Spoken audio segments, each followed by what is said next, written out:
Assalamualaikum warahmatullahi wabarakatuh. Bertemu lagi dengan Bu Intan di channel IMS. Nah, sebelum belajar, jangan lupa ya di subscribe dulu channel ini. Kemudian kalian like and share. Jangan lupa juga ditekan loncengnya ya. Nah, kali ini masih di tema 1, indahnya kebersamaan. Subtema 1, keberagaman budaya bangsaku. Kita masuk materi pembelajaran 3. Oke anak-anak, siapkan bukunya, buku tema dan buku tulis. Kemudian kalian simak baik-baik penjelasan video berikut ini. Nah, sekarang kita masuk pembelajaran 3 ya. Kalian buka bukunya halaman 34.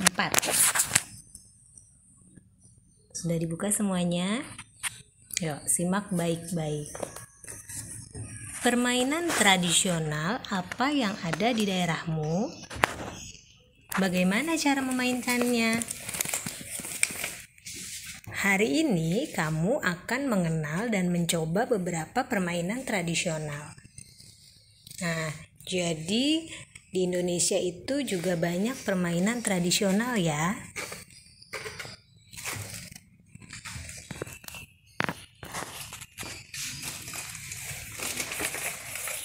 Oke.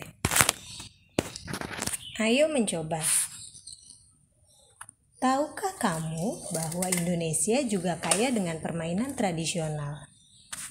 Bacalah teks berikut sebelum kamu mempraktikkannya. Nah, kita baca dulu ya. Benteng-bentengan. Benteng-bentengan atau rerebonan adalah permainan yang dimainkan oleh dua kelompok penawan dan tertawan. Masing-masing kelompok terdiri atas 4 sampai dengan 8 orang dan memiliki satu tempat sebagai markas. Markas atau benteng bisa berupa sebuah tiang, pohon, atau pilar. Nah, ini permainan benteng-bentengan ya. Ini permainan Bu Intan waktu kecil nih. Bu Intan pernah main ini. Oke, kemudian permainan yang kedua, gobak sodor. Permainan gobak sodor atau galasin dilakukan di lapangan. Jadi bermainnya harus di lapangan ya, atau tempat yang luas, gak bisa di dalam rumah.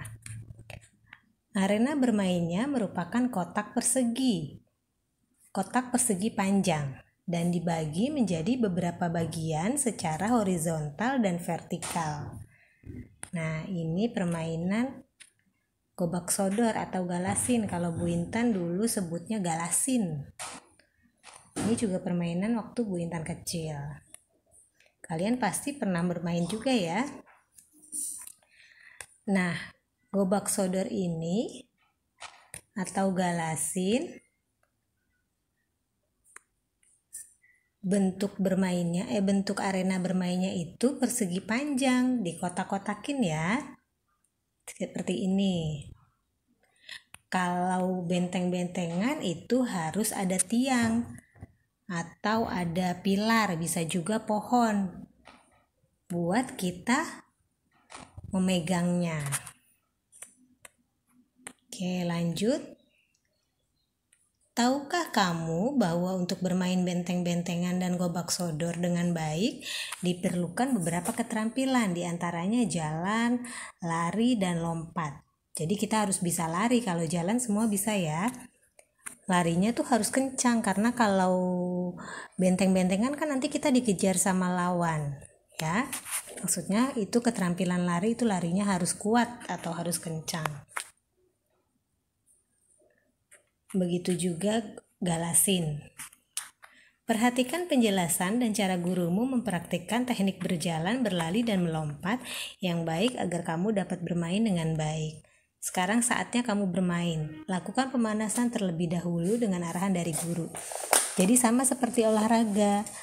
Ya, kalau bermain ini kan karena permainannya memerlukan teknik berlari dan berjalan, itu kalian harus memerlukan pemanasan. Jadi jangan asal lari, nanti kamu bisa kecengklak ya atau keseleo. Jadi harus pemanasan dulu atau larinya harus pelan-pelan dulu ya. Oke, nah karena ini di rumah, kamu mempraktikannya dengan orang rumah ya. Sekarang tuliskan pengalamanmu saat mencoba salah satu permainan tradisional. Diskusikan jawabanmu dengan jawaban teman sekelompokmu. Nah, kamu pasti pernah mencoba ya permainan tradisional dengan teman di rumah, mungkin dengan teman di sekolah, waktu kamu masuk sekolah. Pertanyaan nomor 1, apa yang membuat kamu tertarik dengan kedua permainan tradisional tersebut? Jelaskan. Apa yang membuat kamu tertarik dengan permainan galasin atau benteng-bentengan? Coba, kalau Bu Intan sih yang membuat menarik seru ya bermain ini karena mainnya di lapangan, pasti seru. Oke, kemudian nomor 2, bagaimana aturan permainan tradisional tersebut? Bagaimana aturannya?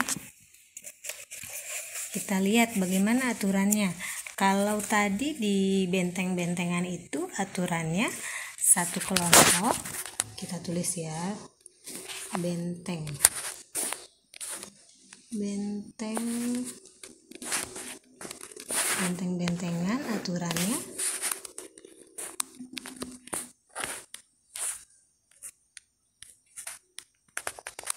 satu kelompok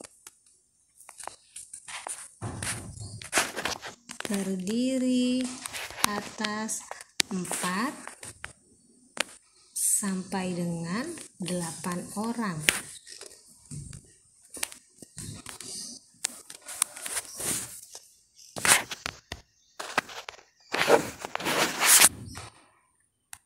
Oke, aturannya kalau benteng-bentengan terdiri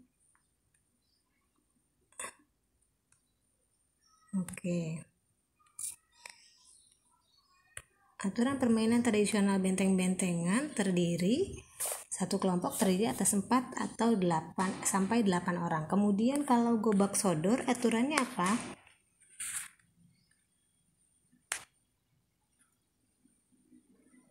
Arena bermainnya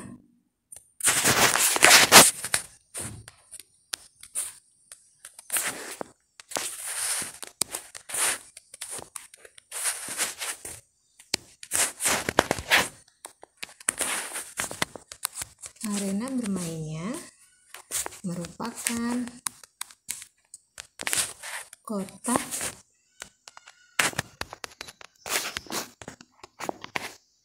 persegi panjang.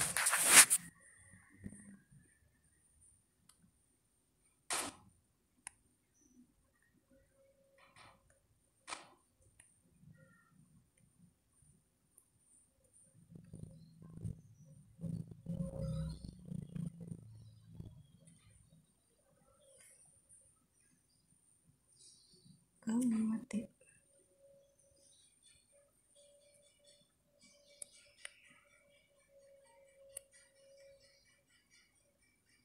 Nah, sini aja ya. Gobak sodor aturannya arena bermainnya merupakan kotak persegi panjang. Kayak gini ya. Nah, nomor 3. Bagaimana strategi kelompokmu dapat memenangkan permainan itu? Apa strateginya? Lihat lawan. Kita kalau bermain itu harus melihat lawan ya. Lawannya itu bagaimana? Jadi kita punya strategi. Kita lari kemana? Kita larinya seberapa kuatnya. Oke, nomor 4. Sikap apa yang sebaiknya kamu tunjukkan saat kelompok memenang atau kalah dalam permainan? Sikap apa sebaiknya yang kamu tunjukkan? Sportif ya. Sportif. Jadi kamu harus menerima. Kalau kamu menang, kamu terima. Kalau kalah juga harus terima. Jadi harus sportif. Kemudian nomor 5. hal baik apa saja yang dapat kamu pelajari dari permainan itu? Hal baik apa yang dapat kamu pelajari? Kebersamaan.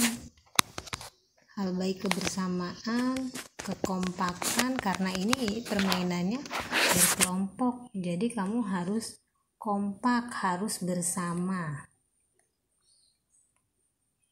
ya, harus kompak, harus bersama. Oke, ini ya, nanti kamu tulis, atau kalau kamu punya jawaban yang lain boleh kamu tahu lagi nih hal baik apa yang dapat kamu ambil atau kamu pelajari dari permainan itu. Boleh kamu tambahin ya. Oke. Indonesia memiliki banyak permainan tradisional yang sangat menarik.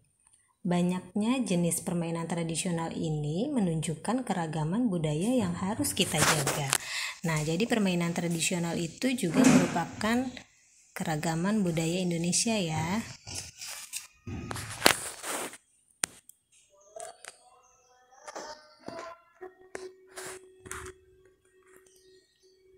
Selain memiliki permainan tradisional yang beragam, Indonesia memiliki musik tradisional yang beragam pula. Bunyi yang dihasilkan suatu benda berbeda-beda. Demikian pula dengan bunyi yang dihasilkan oleh alat musik tradisional.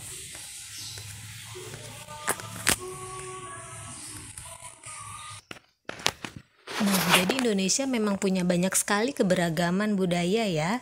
Ada permainan, ada musik, permainan tradisional, musik tradisional, itu semua Indonesia punya.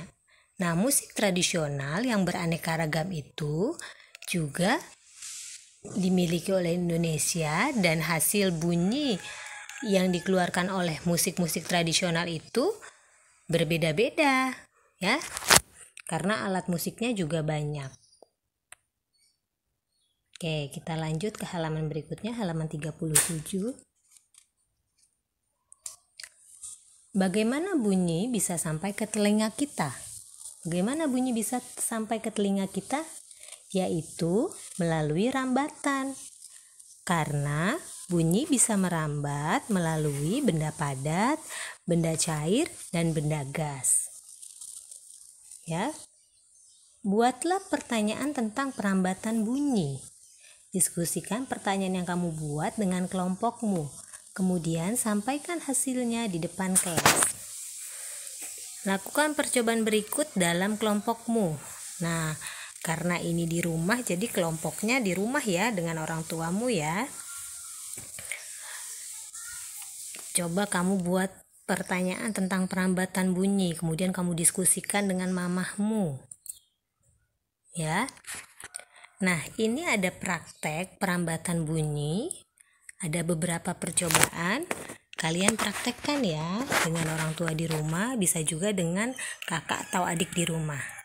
Sekarang percobaan 1.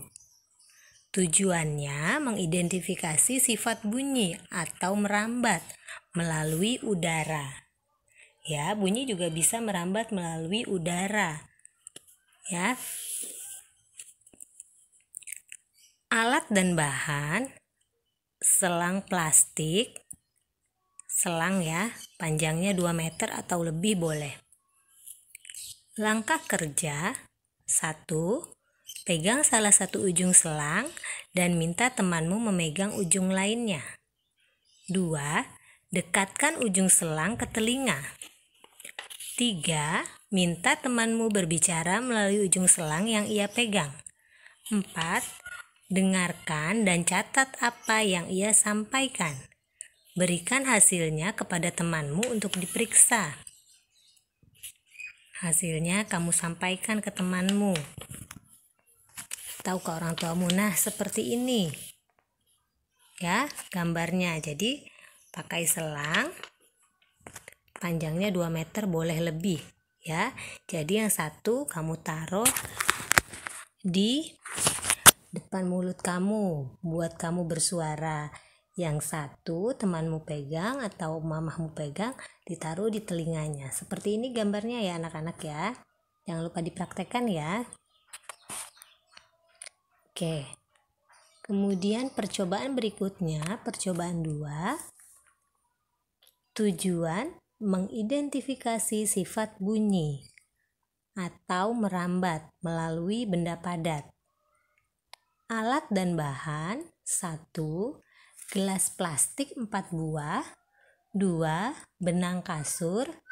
3. Paku atau gurumu yang akan menggunakannya. Di sini mamahmu ya, atau orang tuamu yang menggunakannya. Langkah kerja: 1. Buatlah satu lubang kecil dengan ujung paku di tengah dasar gelas plastik. Jadi gelas plastiknya di tengah-tengahnya kamu lubangin dengan ujung paku ya. 2. Potong tali kasur sepanjang 2-3 meter. 3. Masukkan benang ke dalam gelas plastik melalui lubang kecil. Jadi benangnya itu kamu masukkan ke dalam plastik di lubang yang tadi. Kemudian 4. Buatlah simpul agar tidak lepas. Nah, ujungnya kamu ikat atau kamu buat simpul. 5. Berbicara dengan temanmu melalui telepon gelas plastik. 6. Lepaskan benang dari gelas plastik. 7. Berbicaralah dengan temanmu melalui telepon gelas plastik tanpa benang. 8. Dengarkan dan catat apa yang ia sampaikan. Berikan hasilnya kepada temanmu untuk diperiksa. Nah, seperti ini gambarnya. Praktekkan ya di rumah ya. Nanti Bu Intan minta laporannya. Percobaan yang ketiga. Tujuan mengidentifikasi sifat bunyi atau merambat melalui benda cair. Alat dan bahan: 1. Ember besar. 2. Air. 3. Batu koral. 4. Corong air. Nah, ada 4 alat ya. Nanti seperti ini, seperti gambar. Langkah kerja: 1. Isi ember dengan air hingga penuh. 2. Masukkan corong ke dalam ember hingga bagian bawahnya terendam. Usahakan corong tidak menempel pada ember. 3. Ketuklah salah satu sisi ember dengan menggunakan batu secara perlahan. Sementara itu, dekatkan telingamu pada bagian atas corong. 4. Dengarkan dan catat hasilnya. Oke, seperti ini ya. Nah, berdasarkan percobaan yang sudah kamu lakukan, sekarang kamu isi di tabel ini berdasarkan percobaan ya. Nah, percobaan ke-1 tadi, media atau perantara perambatan bunyinya apa? Kalian tulis di sini. Kemudian bunyi yang dihasilkan terdengar atau tidak. Kalau terdengar, kalian checklist di terdengar. Kalau tidak, kalian checklist. Ya, ada 3 percobaan. Kalian tulis di sini ya isinya. Oke. Baik, kita lanjut ke halaman 40. Melalui media apa saja bunyi dapat merambat dan sampai ke telinga kita? Melalui media apa saja? Banyak ya medianya. Ada gelas tadi, kemudian ember, ya. Kalian tulis di sini.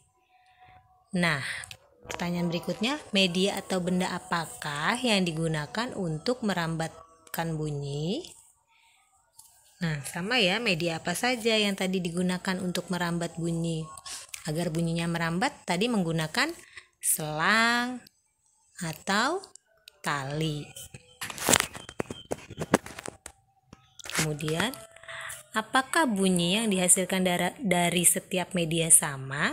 Mengapa? Sama nggak yang tadi kamu dengar? Medianya kan beda-beda. Nah, hasilnya bagaimana? Sama atau tidak? Ya. Nah, apa yang dapat kamu simpulkan tentang perambatan bunyi? Apa yang dapat kamu simpulkan dari percobaan yang tadi kamu lakukan? Oke, selanjutnya buatlah laporan dari salah satu percobaan yang kamu lakukan. Nah, dari salah satu percobaan tadi kan ada 3. Nah, dari salah satunya kamu buat laporan. Nama percobaannya apa? Tujuannya untuk apa? Nama percobaannya percobaan perambatan bunyi melalui apa? Misalnya melalui gelas aqua. Nah, tujuannya apa? Untuk membuat telepon misalnya tadi ya, percobaannya kan kita bisa membuat telepon. Alat dan bahannya apa saja, langkah kerjanya bagaimana, kemudian hasilnya apa. Nah, baru kamu simpulkan. Kamu tulis ya percobaannya ya. Oke, sekarang Bu Intan lanjut ke halaman 42. Ayo membaca. Pada pembelajaran sebelumnya, kamu sudah membaca cerita tentang siap menghadapi musim hujan. Itu di pembelajaran 2 ya, kemarin kita sudah belajar, kita sudah membaca cerita siap menghadapi musim hujan. Nah, coba bacalah sekali lagi cerita tersebut. Nah, kamu baca lagi ya. Dan tulislah gagasan pokok dan gagasan pendukungnya. Gunakan diagram berikut. Nah, ini seperti kemarin pembelajaran 1. Nah, kamu baca lagi bacaan cerita di pembelajaran 2 tentang siap menghadapi musim hujan. Itu ada di halaman 29. Ya, kamu buka lagi di halaman 29, kamu baca, kemudian kamu tentukan nih gagasan pokok paragraf 1. Itu bacaannya ada 3 paragraf ya. Gagasan pokok di paragraf 1, gagasan pokok itu ide pokok, ide utama di dalam suatu bacaan, di dalam paragrafnya. Kamu cari apa yang utamanya. Nah, kamu tulis, kemudian gagasan pendukung. Kalau sudah ketemu ide utamanya, kalimat yang lainnya merupakan gagasan pendukung. Ya, kamu cari di paragraf 1 apa? Kemudian paragraf 2 begitu juga. Kemudian paragraf 3. Jadi ada 3 paragraf ya, kamu baca lagi di halaman 29.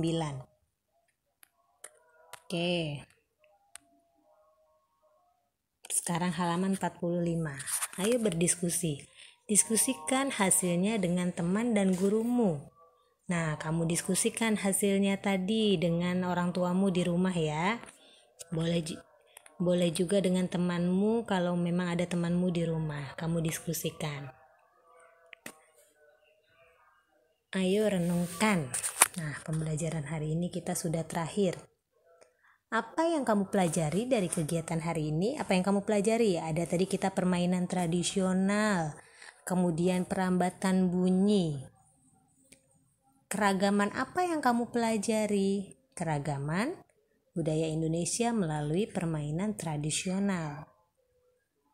Apa yang akan kamu lakukan agar alat musik tradisional Indonesia tidak punah? Apa yang kamu lakukan? Yaitu melestarikannya dengan cara mempelajari bermainnya. Ya. Oke, kerjasama dengan orang tua. Cobalah lakukan salah satu percobaan tentang perambatan bunyi di rumah. Tadi sudah ya, Bu Intan sudah mengasih tugas kamu untuk melakukan percobaannya. Nah, sekarang ceritakan hasilnya kepada temanmu di rumah. Juga ceritakan kepada gurumu di sekolah. Berarti dengan Bu Intan ya, kamu kirim video percobaan tadi, ceritakan hasilnya. Oke, Bu Intan tunggu tugas-tugasnya. Oke, sekian pembelajaran 3 hari ini. Besok kita lanjut di pembelajaran 4. Jangan lupa ya, ditulis materinya, dicatat, dan tugas-tugasnya dikerjakan. Oke, demikian pelajaran hari ini. Assalamualaikum warahmatullahi wabarakatuh. Nah, demikian tadi pembelajaran 3, subtema 1, keberagaman budaya bangsaku. Yang kita pelajari dari materi ini yaitu keberagaman budaya Indonesia. Salah satunya permainan tradisional yang ada di Indonesia. Juga kita mempelajari perambatan bunyi. Jangan lupa kalian praktekkan bersama orang tua kalian, juga bersama adik atau kakak kalian di rumah ya. Nah, semoga apa yang kita pelajari hari ini bermanfaat untuk kita semua.